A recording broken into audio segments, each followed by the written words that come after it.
Bapak dan Ibu sekalian, alhamdulillah pada kajian rutin malam Rabu ini kita ditakdirkan kembali bertemu, bermuajahah dalam kondisi sehat walafiat. Yang mudah-mudahan langkah kaki kita dari rumah menuju rumah Allah ini dicatat sebagai amal soleh.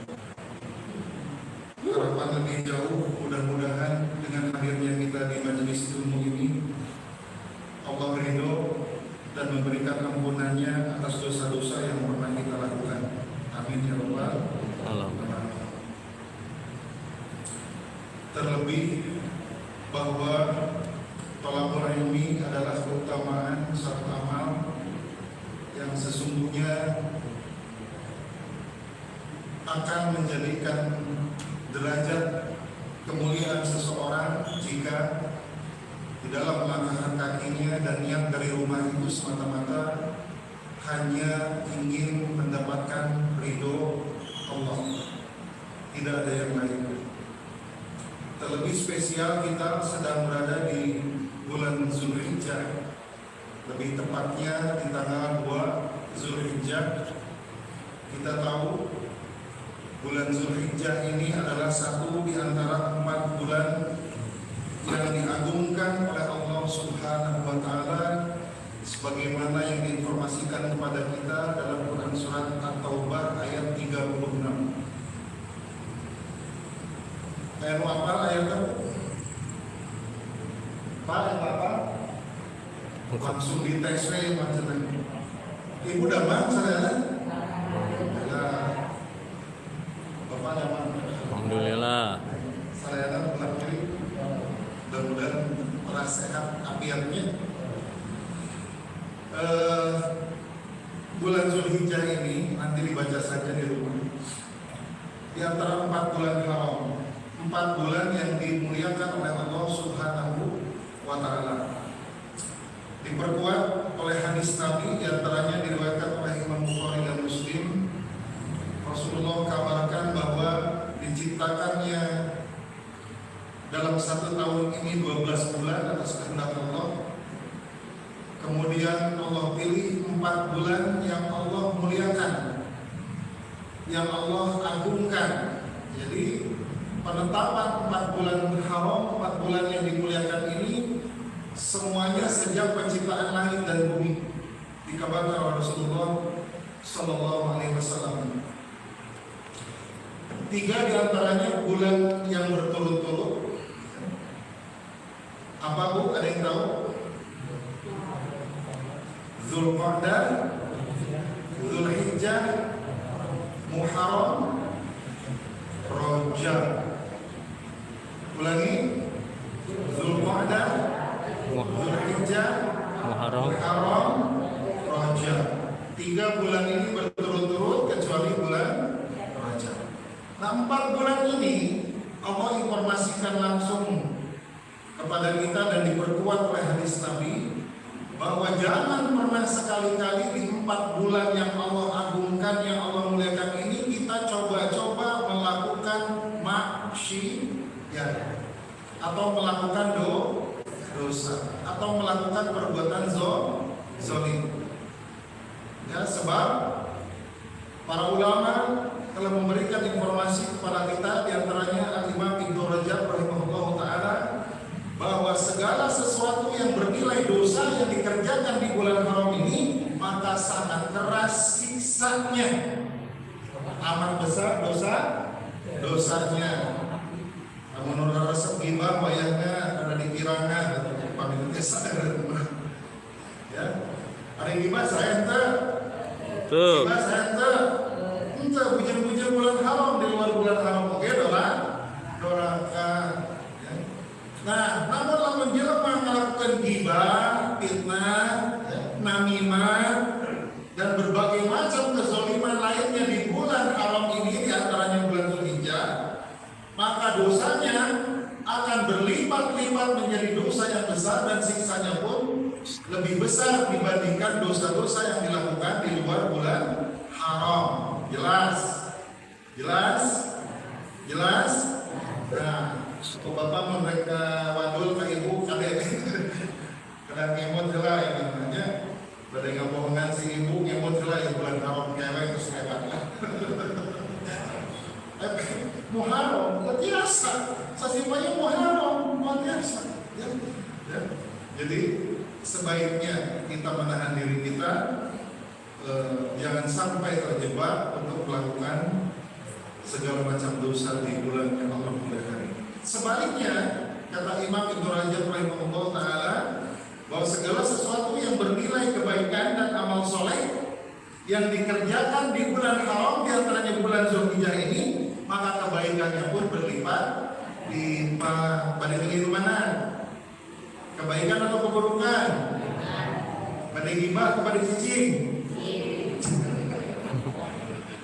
Ya, mudah-mudahan kita semua berusaha untuk menjadi orang-orang yang soleh.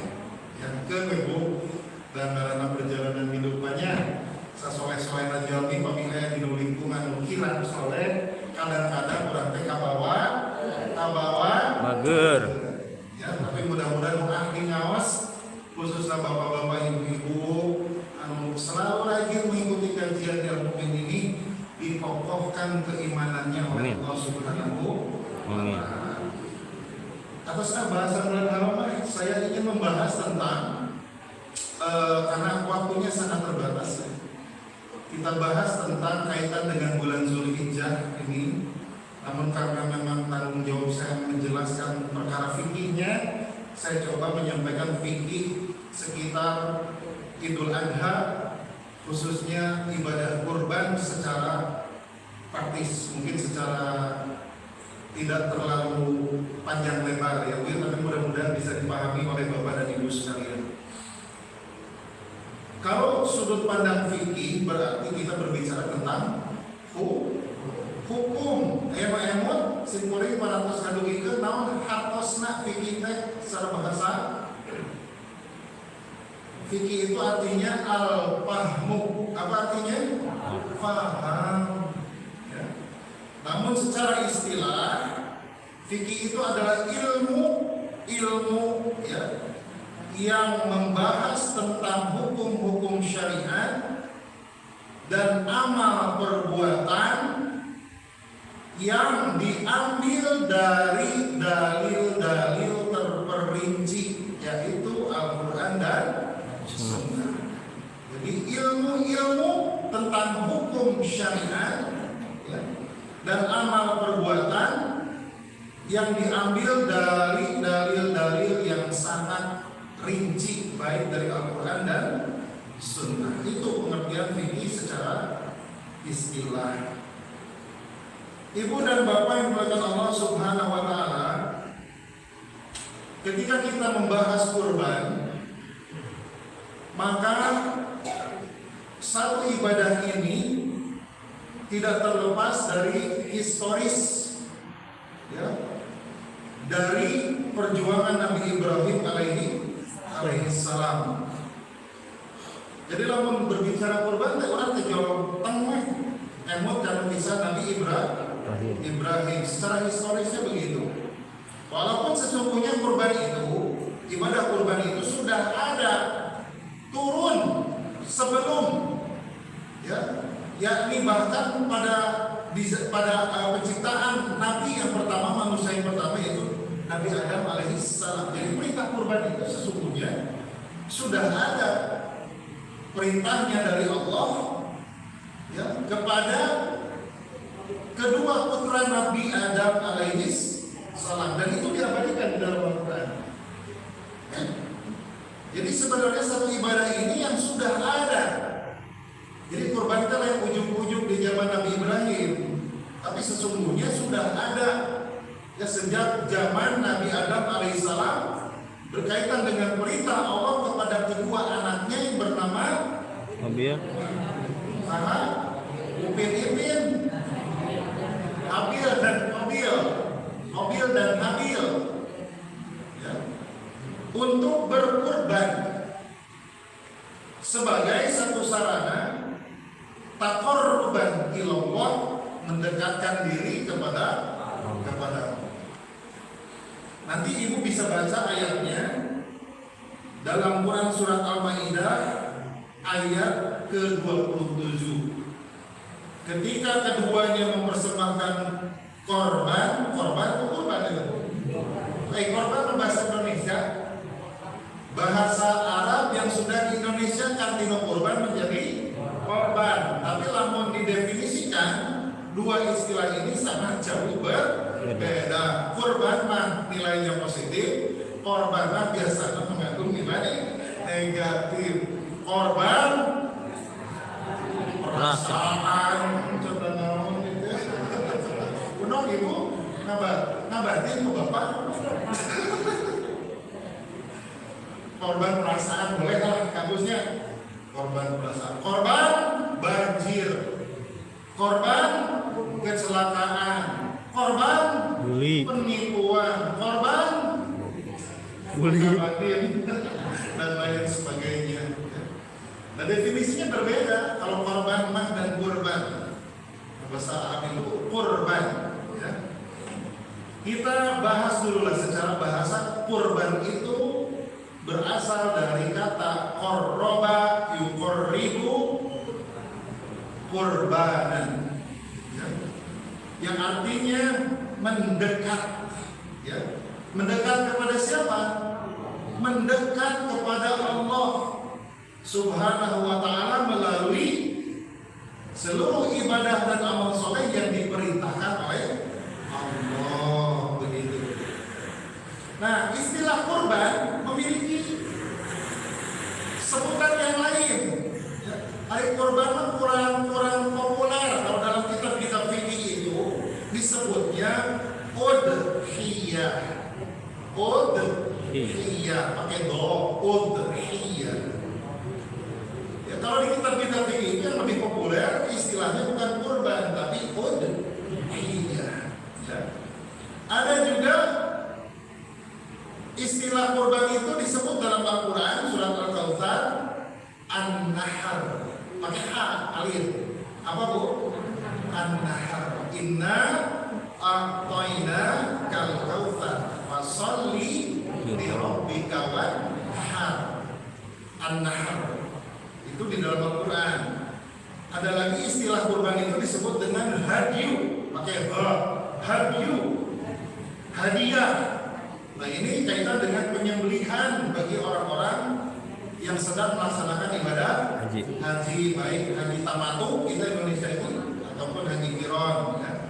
Jadi ada suatu perintah Allah bagi jamaah haji itu yang disebut dengan hadyu. Ya, hadyu. Nah, nanti hadyu itu satu sembelihan yang dipersembahkan sebagai hadiah bagi tanah haram dalam rangka taqarruban ilallah. Sembelihan jemaah haji di sana, masjidnya di sana. Dekat sih di Raja Ekeng mah.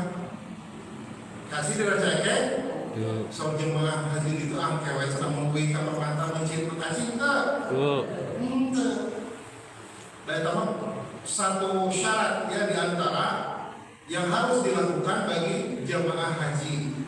Bahkan kalau tidak mampu mempersembahkan haji, sembelihan di haji, ada alternatif dari Allah langsung dalam Al-Quran. Baik karena tegadu ajis di itu tanggung mencintna, pada meser unta tercekak artos, pada meser domba dan memang tak aya artosna. Pabeli gitu ya. Aduh kumaha ya teh. Ada solusi dari Allah dalam Al-Quran. Bagi jamaah yang tidak bisa hadyu, ya, maka dia harus saum 3 hari di tanah haram dan 7 hari ketika kembali di tanah air, begitu. Hadyu juga kadang disebut dengan dam. Atau mungkin istilah dam. Hartos apa? Haji mau ada dia? Haji Bapak? Denda. Dam ke denda sana. Padahal secara bahasa dam itu aliran darah dari sembelihan, ya, hadyu, ya, atau disebut dengan dam istilah lainnya. Nah, kisah yang pernah terjadi ya, di tahun 6 Hijriah, ya, Rasulullah pernah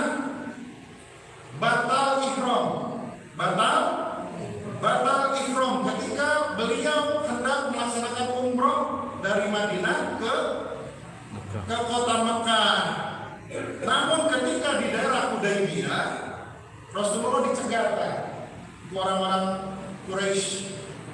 Padahal Rasulullah itu nyambut kayak ihram. Di daerah Hudaybiyah dicegat rombongan Rasulullah SAW teh orang-orang Quraisy. Disangkana lamun Rasulullah lebet ka Mekah teh bade nyerang Mekah.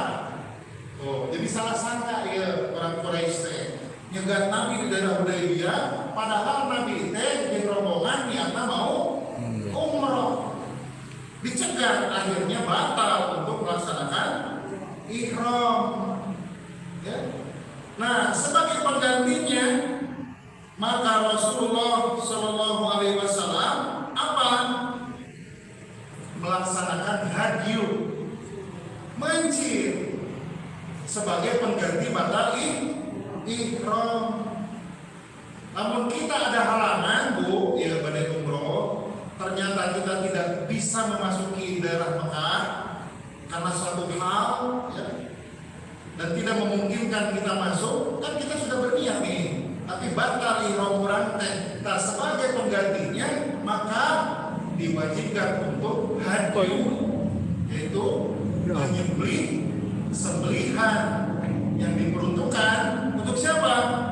Sebagai hadiah bagi tanah haram yang tujuan intinya taqarruban ilallah, untuk mendekatkan diri kepada Allah. Waduh, rasa berat nih kajian ibu kolok ya. Atas teh Bu, naon benten aku dihias salam hadyu. Hadyu mah kanggo, nah sembelihan kanggo orang yang sedang melaksanakan ibadah haji. Nah, kaitan dengan bulan Zulhijjah, mengapa begitu mulia dan begitu agung di antara 4 bulan yang diharamkan dan diagungkan oleh Allah?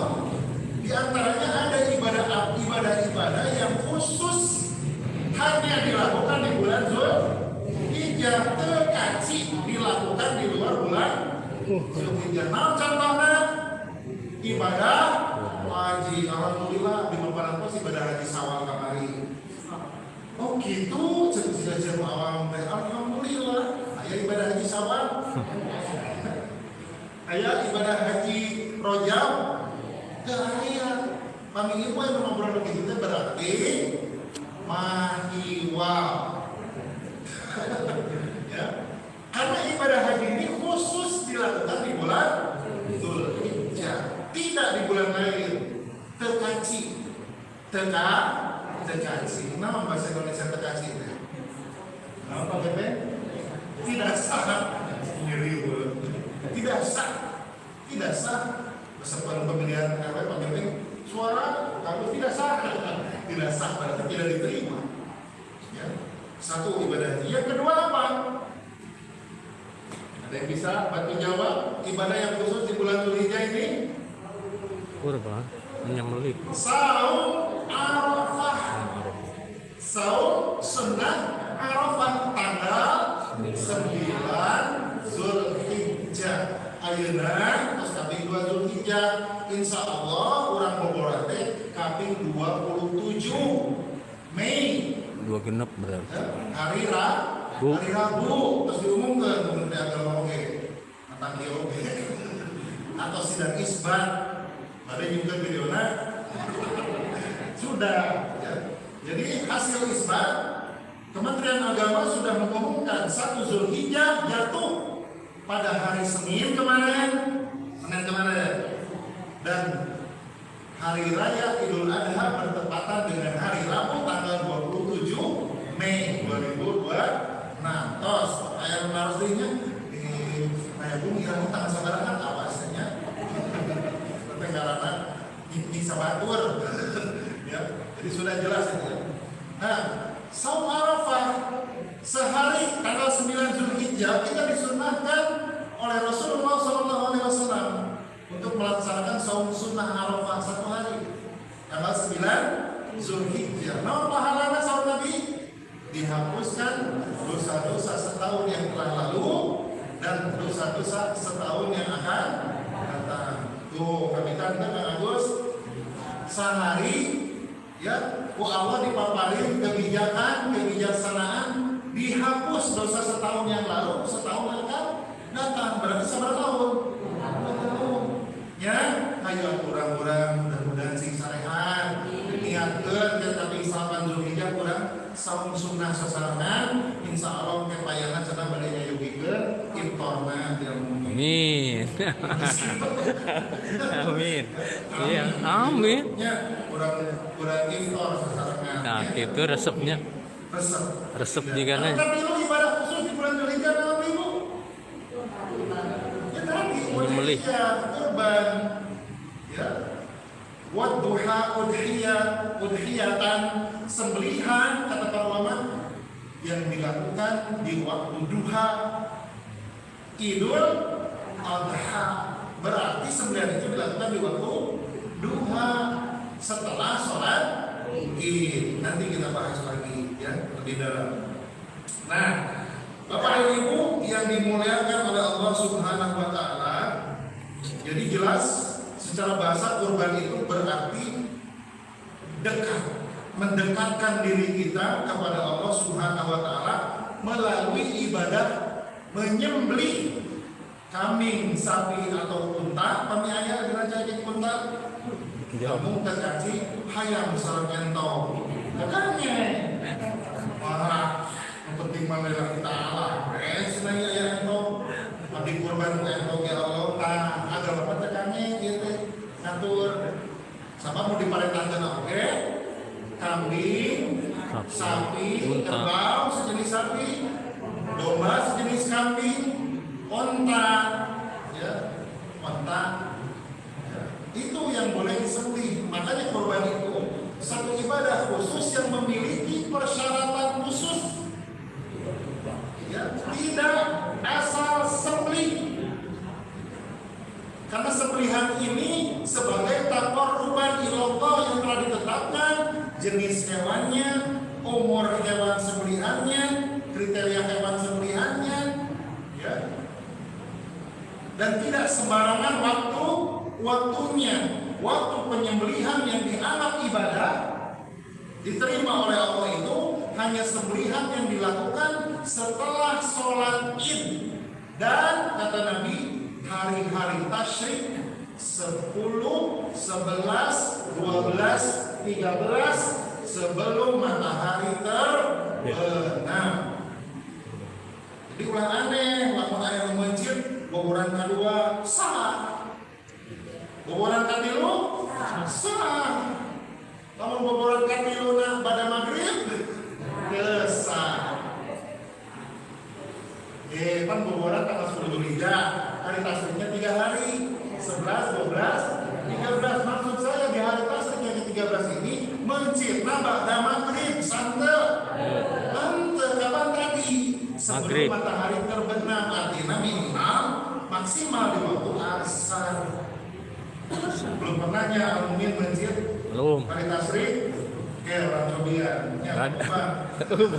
banyak yang lain karena hari pertama mungkin mempersiapkan ya, hari kedua eksekusi hari tasrik pertama masing-masing orang biasa mungkin di sini baru diamumin ini mungkin yang mempertahankan setelah sholat Idul Adha. Dan itu juga bagus, lebih afdol. Banyak Jadi orang. jangan salahkan orang memencit di hari tasrik pertama, kedua, ketiga boleh dan sah. Paham sejauh ini Pak ya? Sama ya? Jadi kalau mau meninggal, lebaran ketiga mencit, kedua hari tasrik. Ya, hari tasrik yang ketiga batasannya sebelum matahari terbenam. Nah, tadi saya sebutkan peristiwa kurban itu sejak zaman Nabi Adam, yaitu perintah Allah kepada dua putranya.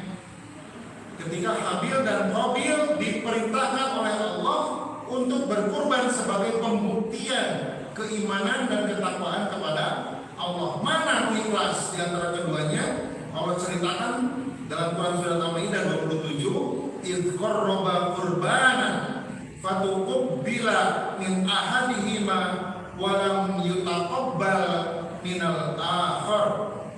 Ketika keduanya mempersembahkan kurban, Habil dan Qabil maksudnya, maka diterima kata Allah dari salah seorang dari mereka. Habil, kurban Habil diterima, dan tidak diterima dari yang lainnya. Kurban si Qabil yang diterima Allah, karena Allah mengetahui siapa yang paling ikhlas di antara mereka berdua. Jadi kurban ini satu ibadah yang sungguh benar-benar harus niatnya karena Allah, bukan karena tetangga. Kain panas kata tetangga mujid domba hiji, urang kurban domba dua. Tek dititipkeun ka al-mukmin. Kan barang dititipkeun ka al-mukmin abdi pesan dagingna 32 nyungkeun 40 kilo. Cokorna 2, uluna we 2, panitia mukmin pencir olana. Kalau kita kurban, berarti kita mempersembahkan itu diniatkan untuk siapa? Allah. Untuk Allah. Dan diberikan kepada orang-orang yang membutuhkan, baik fakir ataupun miskin, baik orang-orang yang kaya juga membutuhkan. Tenang, bikin harus. Namun ayat jelma beulhar butuhkan daging kurban tenang, pastikan. Ujung-ujung ke orang kaya membutuhkan dan muslim, ke orang yang non-muslim pun alias kafir beri sebagai syiar. Dia ngerawasan lagi kurban, aduh senang jajak pemuluh, gitu. Gitu mas, di pasien non muslim jajak kalau terima kasih Pak, tuh itu syiar. Makanya ibadah kurban mah hebat, menebar nilai sosial yang luar biasa, menembus segala lapisan masyarakat. Baik sesama muslim jelas, dan orang-orang yang di luar muslim pun boleh diberikan daging kurban. Jadi orang mau kurbannya atosnya dititipkan punya engke panitia mengatur. Dan insya Allah panitia dia mungkin orang-orang yang amanah. Nanti bagian kurbani betul-betul disisihkan yang terbaik. Yang sisanya baru kita bagikan untuk kemaslahatan umat. Nah, perintah Allah di dalam Quran surat Al-Kautsar tadi, fasholli li rabbika wanhar. Dirikanlah sholat karena Allah. Ini titik tekannya karena Allah. Wanhar, dan berkurbanlah. Ini perintah Allah ke Nabi. Mau dibaca tafsirnya itu kaitan Allah merintahkan Nabi Muhammad sholat dan berkurban untuk menyelisihi orang-orang musyrikin. Orang musyrikin di zaman hari sholat ente, sholat, kurban ente, kurban. Nah, sholatnya kurban ente lahir karena Allah gitu. Ada. Makanya lungsur turun ayat ini Al-Kautsar ayat 2. Muhammad contohan ku anjeun salat kurban anu kaduana semata-mata karena aku, gitu lah seolah-olah begitu Allah katakan. Tahun 3 baranehanana ya, mempersembahkan sembelihan itu bukan karena Allah tapi karena berhala mereka. Allah mah teu butuh dagingna. Bedakeun kurban jeung tumbal ade. Tumbal masalah kurban. Mencit sapi kuluna ruang. Mencit domba hideung kuluna di ruang dengan keyakinan tertentu. Tak begitu teh musyrik. Eta ibadah jelema-jelema sesat begitu. Mereka kan mengatakan soal ibadah sesat begitu. Jadi peruntukannya untuk siapa? Nyeun jembatan, masjid mending, alungkeun buluna, tarung, atau dicor di beton, digigir lagi bulu jelma, ya. Ada ya gitu ya? Auzubillahi min dzalik. Ini bukan akidah Islam. Kurban murni, nilai ketauhidannya kental, sebagaimana perintah kurban kepada Nabi Ibrahim alaihissalam dalam Quran surat As-Saff itu ya. As-Saffat ya. Ya, saya takut salah. Ya, As-Saffat ayat 102. Ketika Allah mengatakan falamma balagha ma'hu sa'ya qala ya bunayya inni ara fil manam anni athbahuka fanzur madza tara. Ketika anak itu sampai pada umur dewasa, Nabi Ismail maksudnya, dia sanggup bekerja, pas jasa nabantosan maksudnya remaja, Ya Ibrahim berkata kepada Nabi Ismail, wahai anakku, sesungguhnya aku bermimpi bahwa aku menyembelihmu. Bayangkan, namun Ismail, orang raja ekek. Kira-kira nak jawab kumaha bapakna? Si bapak ngalindur, da alek si bapak teh. Manya abi orang dibenci. Perhatikan jawaban Nabi Ismail. Bagaimana pendapatmu wahai anakku? Tadi malam aku bermimpi. Mimpinya seorang nabi itu wahyu. Perintah Allah. Aku disuruh menyembelihmu. Maka Nabi Ismail menjawab dalam Quran As-Saffat ayat 102, wahai ayahku, lakukanlah apa yang diperintahkan Allah kepadamu, maka mudah-mudahan aku menjadi orang-orang yang sabar. Insya Allah engkau akan mendapatiku menjadi orang-orang yang sabar. Ini dialog yang menyentuh hati lebih di drama Korea. Kami ibu betul-betul seorang bapak dengan apa? Dengan hikmah, ya. Dialog seorang bapak dan anak. Bayangkan ketika orang nawanya ditinggalkan, ingin lahir Ismail, Nabi Ibrahim ditakdirkan usianya pas 80 tahun. Bayangkan, berarti terus aki, ya. Lahir Ismail, ada perintah dari Allah supaya diasingkan di satu lembah yang namanya Baka. Akhirnya disebut Makkah. Dulu lembah itu sepi, bujang-bujang kayak cair, ya. Tapi karena Siti Hajar istri yang solehah, apakah ini perintah Allah? Tanya ke Nabi Ibrahim. Betul, ini adalah perintah Allah. Maka sesungguhnya aku yakin Allah tidak akan menelantarkan kami berdua. Ibu jadi Siti Hajar kalau Ismail kemana? Tentunya ayah, tinggalkan ibu di dia. Ya, lamun Siti Hajar itu orang rancaknya orang permata. Ada gelo. Tinggalkan abi duaan orang di dia. Siti Hajar. Apakah ini perintah Allah? Ya. Maka Siti Hajar katakan, insya Allah Allah tidak akan melantarkan kami berdua. Hari Siti Hajar begitu menjawab dan disuruh tinggal di situ bersama Ismail orang. Terus apa? Bakal ayat saya jam-jam. Dan sanentang begitu dengarana taat. Ya, namun apa bakal ayat saya jam-jam yang sopanlah tenang sopan tinggalkan Nabi Sallallahu. Kayak bakal siap jam-jam. Itu pemerintahan. Dia tidak tahu bahwa suatu hari Allah menampilkan dari gebrigan kaki Ismail Allah memancar air yang disebut jam-jam sampai hari ini tidak pernah kering. Hajiana atau seberapa kali itu kalau si jam-jam nah nggak bagi kita ke bapak satu korek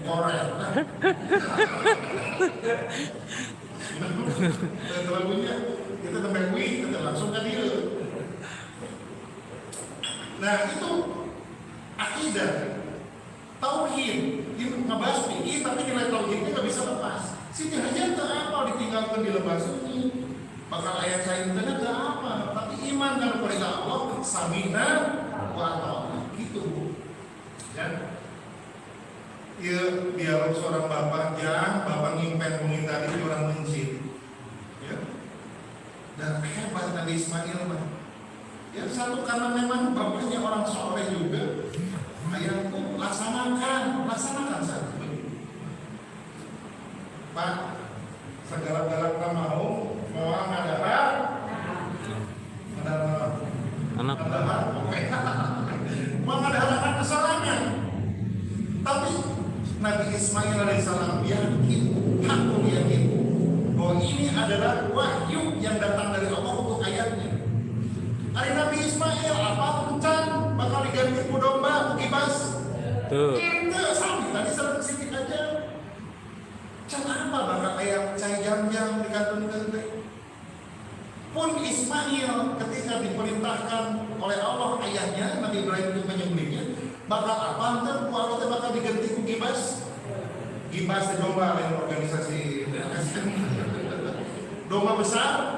Apa tapi sami nawa atau tabunya berapa? Sama sebatas sanes nabi, bujen nabi orang teh, kiai oge sanes, ustad oge abal antar, tapi kita berusaha untuk memahami syariat-syariat yang diturunkan Allah kepada Rasulullah sehingga kita betul-betul berkiblat segalanya kaitan dengan ibadah itu kepada Nabi kita yang mulia Sallallahu Alaihi Wasallam.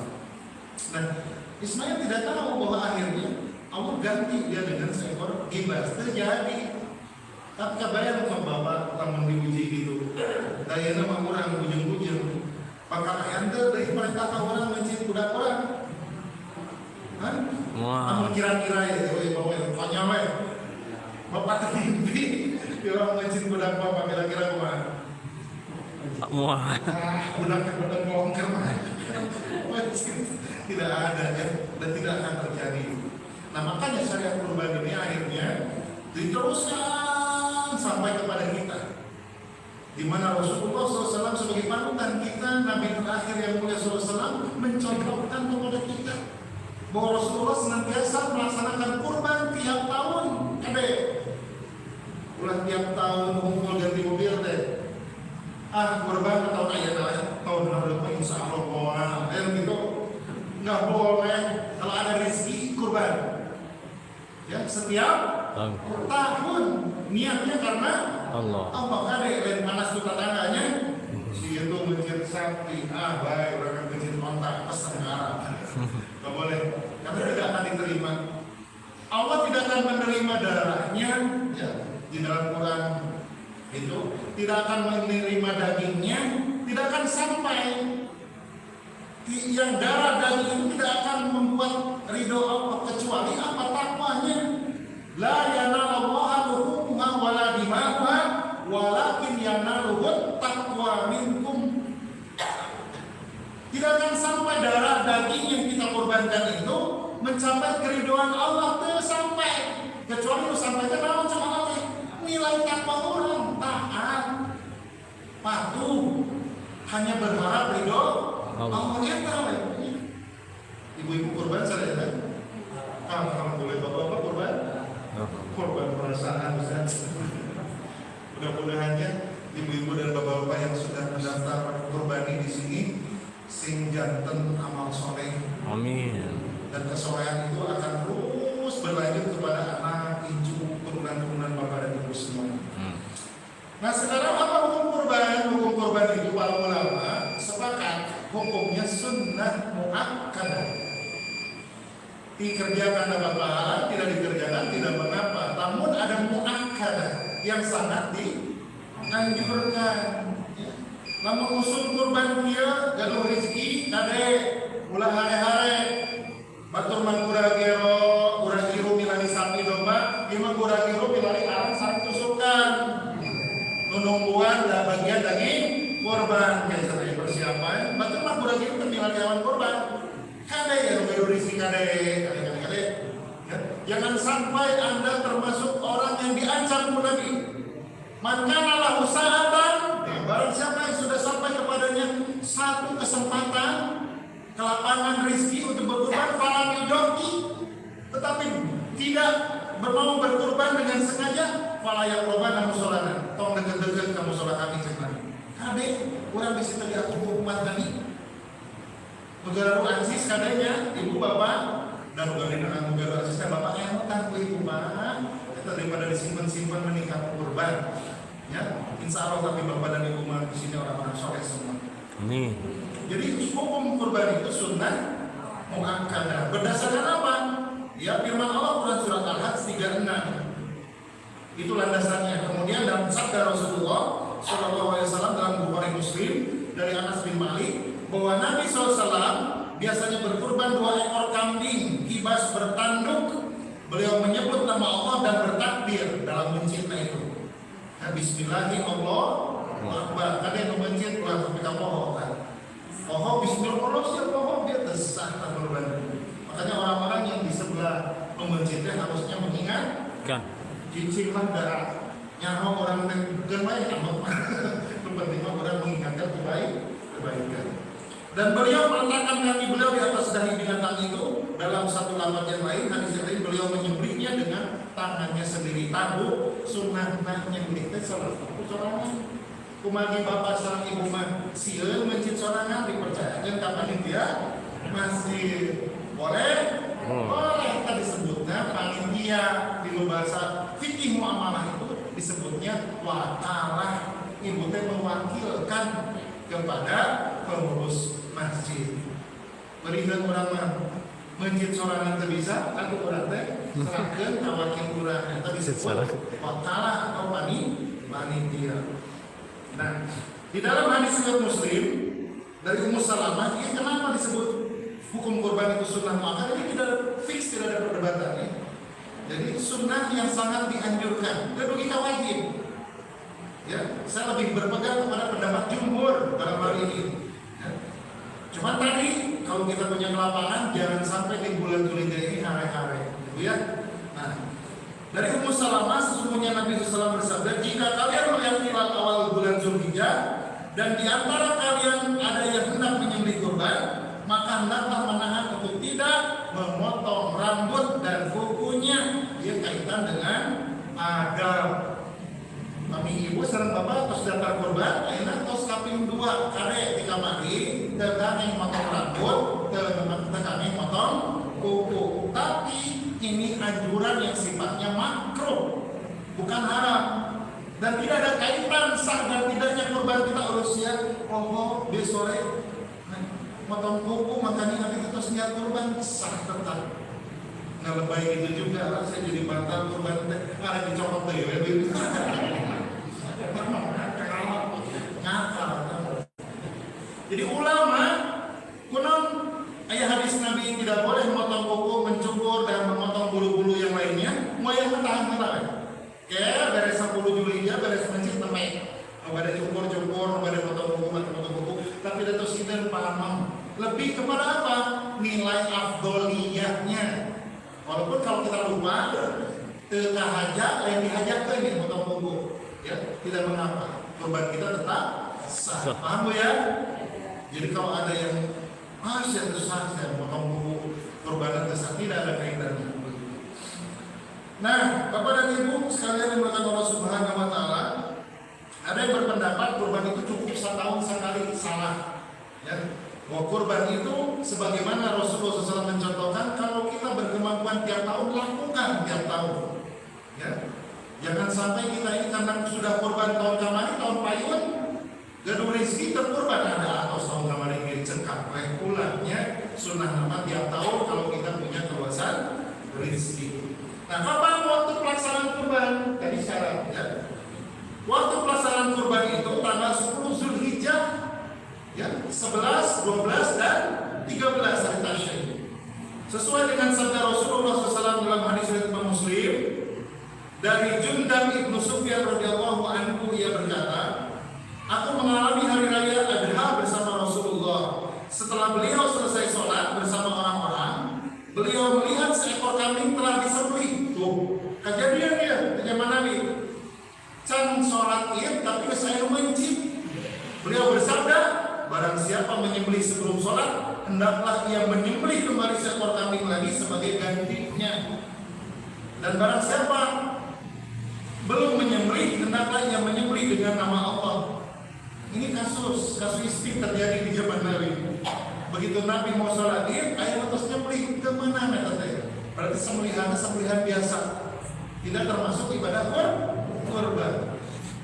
Sembelihan kurban khusus syarat binatang hewannya, ya, kemudian waktu menyembelihnya, itu semua diatur oleh aturan-aturan syariat temenan supaya orang. Bedakan jeung pencitan, menang pemilihan orang mencit sapi, kita pencitan apa enggak? Pencitan malah kecelakaan. Kami pemilihan RT RW mencit yang tahu sembelihan apa begitu karena bukan sanes itu cuma pencitan malah kecelakaan. Nama bahasa Indonesia atau PP malah kecelakaan. Makan boleh kan secara betul ya. Kurban khusus ya. Nah, adapun yang sudah terlanjur misalnya karena tidak tahu menyembelih, tetap saja dia harus mengganti sembelihannya. Itu ada. Ya. Diganti ku kambing lain berarti kudu dua kambing teh. Jebol. Kapan gue yang kurban ya? Ya. Ini terjadi karena perintah Rasulullah SAW dan Rasulullah ingatkan dari situ. Barang siapa yang belum menyembelih hendaklah menyebut nama Allah. Bismillahirrahmanirrahim. Allahu Akbar. Dalam hadis relasi lain banyak ya dengan kalimat Allahumma taqabbal minna. Ya Allah terimalah kurban dari kami wa ahlina dan seluruh keluarga kami boleh. Ya, meskipun panitia sok nyebutkan kurban dari bapak anu, dua bapakna bapak anu, ibuna ibu anu, boleh disebutkan itu boleh. Tapi walaupun tidak disebutkan nama-namanya sekalipun, innamal a'malu binniyat. Mungkin kita malaikat salah satu. Kalau siapa mau kurban lain bapak Otto, itu bapak Udin, mungkin enggak? Itu mungkin. Tapi kalaupun di kepanitiaan disebutkan kurban satu-satu, bapak anu, ibu anu, atas nama anu, boleh. Ya, kalaupun tidak tersebutkan tomletik hati, innamal a'malu binniyat. Beres? Ekses? Ya. Kemudian sedikit lagi. Adapun akhir waktu penyembelihan hewan kurban adalah tanggal 13 Zulhijjah. Tadi saya katakan sebelum terbenam matahari. Ini disebutkan oleh Ibnu Qayyim dalam kitab Zadul Ma'ad di antaranya. Kemudian beliau mengatakan bahwa Imam Ali bin Abi Thalib juga mengatakan hari-hari menyembelih adalah hari Idul Adha dan 3 hari setelahnya. Itu ada di kitab Zadul Ma'ad. Ya, yang belum punya nanti boleh browsing saja lah di internet. Ya. Bapak dan Ibu yang dimuliakan Allah Subhanahu wa taala, ya. Adapun teknis sedikit lagi, teknis penyembelihan orang yang berkurban boleh melakukannya sendiri, ini lebih afdol. Tapi lamun diwakilkan, oke, tidak mengapa. Sebagaimana ini juga terjadi ketika Rasulullah SAW memerintahkan Sayyidah Fatimah. Fatimah saksian kurban aja. Ya, di Pancita ke Fatimah sanes. Iya berarti ada kejadian anda. Kamu orang tuh bisa mencit pasrahkan kalau ahli mencit. Lain pasrahkan ke tukang bengkel, ada centang ke tukang bengkel, ahli mencit. Ya, itu. Kemudian sedikit lagi, ini kriteria hewan kurban. Ini sangat jelas di dalam hadis Nabi. Kaitan dengan berserikat, sapi maksimal 7 orang berserikatnya ya. Berserikat di dalam sapi itu maksimal 7 orang. Bisa tapi memberi punya lirah ini sapi luar biasa. Boleh? Boleh. Sangat boleh. Ini batasan serikat ini yang diatur pun Nabi. 7 orang. Boleh 3 orang? Boleh 2 orang? Ya namun mampu bisa kurang sangat istimewa. Dan tidak boleh lebih dari 7 orang. Dan untuk unta 10 orang. Hadisnya ada Pak? Ada ya. Dari Jabir bin Abdullah yang berkata kami pernah menyembelih bersama Rasulullah pada tahun Nabiya seekor unta untuk 7 orang dan seekor sapi untuk 7 orang. Di dalam redaksi lain unta 10 orang. Jadi batasan unta pun 7 orang mampu beli. 2 orang mampu beli. Jadi batas maksimal sapi 7, unta 10. Domba 1 orang kacida ya Pak. Atas nami 7 orang kakak. Cuman Pak, dari sisi abdoliyahnya, kalau Bapak ingin berkurban, lebih diutamakan kambing ya atas nama Bapak, namun kacipratan sadaya pahalana bagi seluruh keluarga Bapak kaum harimau. Ya. Yang kedua selalu atas nama Bapak, Ibu Rama Abi, insya Allah. Itu kena disebutkan atas nama kurban atas nami Ibu Maimunah. Ayo jaminan pas ngantungin 10 tahun lalu. Janganlah. Karena ada kasus di zaman Nabi itu boleh ya berkurban atas nama orang yang meninggal dengan syarat. Si orang yang meninggal itu sebelum meninggal itu sudah berwasiat, yang pemencitkeun mangnyatkeun doa. Dari dulu ada pembayu, ma abah hoyong kurban. Eta wasiat tunai entah. Tapi lalu sekiranya mau atas 5 tahun, 7 tahun, bahkan 20 tahun terkena disebabkan cekapnya atas nami bapak, atas nami ibu, pahala nama nyampe kan atas kantun ke bawa ibu berapa atau lagi nama urang. Eces, ya. Wayang nak kami didugikan fikir mah gitu. Tapi kami menjelang meninggal, misalkan tahun ini nih, bapak dan ibu itu sudah bekerja ke anaknya tahun bayun atau kayak senang kurban tahun ayeuna, kayak diterbo, bapak tulis wayang kurban sareng mama, kakek ngantung ke bapak dan ibu dilaksanakan ke putrana, tak ada kasus di zaman Nabi. Ya, jadi kalau yang sudah meninggal puluhan tahun, nggak usah disebutin atas nama, sebutin atas nama ibu anaknya, bapak anaknya, dan orang tua bapak ibu yang sudah meninggal tetap kebagian pahala kebaikan dari kesolehan, dari ketaatan bapak dan ibu. Nah itu konsep pahala di Islam. Ya, meskipun itu perlu disebutkan karena rugi pahala namanya insya Allah rugi. Ya, gitu. Nah kemudian pembagian daging kurban sedikit lagi. Kita juga harus sampaikan. Pembagian daging kurban ini sudah diatur ya, oleh Allah Subhanahu Wa Taala. Ini kurban ini boleh diberikan kepada orang-orang yang terang-terangan berpateta jeung oge nu aya terang-terangan mental wani aya nu oge beunteut tetapi tamaru pasikeun teu nyarios daerah qaniun muqtarun. Itu di antara orang-orang yang disebutkan oleh Allah itu di dalam Quran surat Al-Hajj yang mustahil kurban itu fakulu minha wa'atimul ba'itha al-faqir. Satu, makanlah sebagian dari kurban sembelihanmu itu dan berikan, sedekahkan kepada orang yang sengsara, fakir, miskin. Di surat Al-Hajj 36 ayat 36 ya, fakulu minha wa'atimul qani'a wal mu'tar. Makanlah bagian dari kurbanmu, ambil bagian kurban kita dan berikan dengan sukarela kepada orang yang meminta-minta dan orang yang tidak meminta. Itu apa ini? Pada menyungkan, pada menyungkan pasirkan supaya orang teh kurban teh karaos. Mau kita tadi orang mungkin kanan kiri teka bagi kira-kira kemana? Kasidah sampai aja rumah terlalu ya, jangan begitu. Dari mana pembagian sepertiga? Ya dari hadis Nabi, dari firman Allah, tapi ketentuan berbagi sepertiga itu tidak mutlak. Kulu wa'adimu wadahiru, makanlah daging kurban tersebut dan bagikanlah kepada yang lain dan boleh simpan. Kan simpanna bulan dugi ka stok genep bulan kita tarma komoan isi darating tinggi cekal atau nyetok perwajar.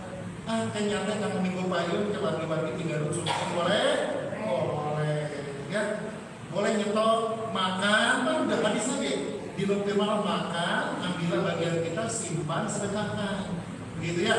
Makanya para ulama jadi sepertiga, tapi tidak mutlak sepertiga. Kalau sekiranya di satu lingkungan itu yang kurbannya sedikit tapi mustahilnya banyak, alangkah baiknya kita hanya mengambil bagian secukup. Itu punya jelasnya.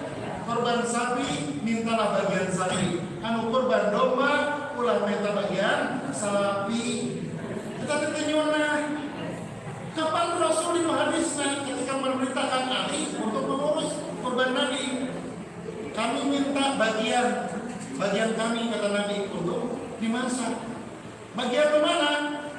Ke Ali Rasul ngomong bagian mana? Korban Nabi, tanya domba. Untuk panitia di masyarakat kurban terlibat, mau abdi mah koyok dokter sampai dari sapi. Ulah di kaki punya. Ulah.